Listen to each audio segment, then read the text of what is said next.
toto musíš vypočuť, drahý poslucháč. Je niekto, kto ti môže vymazať, odpustiť tvoje hriechy a tvoje previnenia.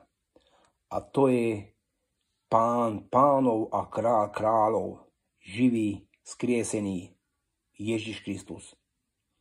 Takže zmysel života je, aby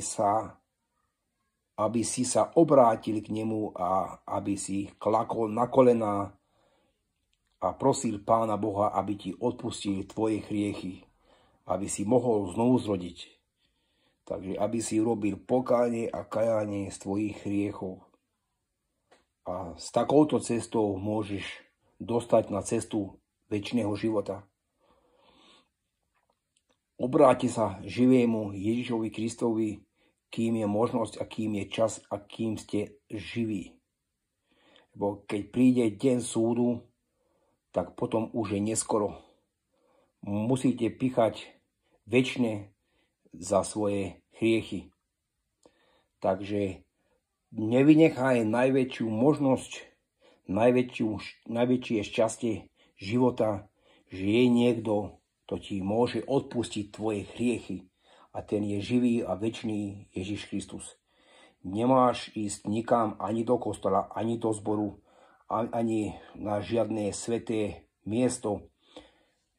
Jednoducho klakni na kolená doma, kde si a pros Boha, aby ti odpustil zo srdca, s pokornou srdcou. Boh ťa uzdraví, odpustí tvoje hriechy, ale musíš ho nasledovať Pána Ježiša Krista do konca života. Musíš odvrátiť svojich hriechov zo svojho hriešného života. Piť krv Ježiša Krista, to znamená poznať jeho učenia, čítať jeho evangelium. A jesť jeho telo, to znamená robiť pokánie, obrátiť sa z hriešného pokryteckého života a robiť svedectvo ľuďom, šíriť ďalej radostnú správu, evangelium, aby aj ďalší dostali šancu na večný život.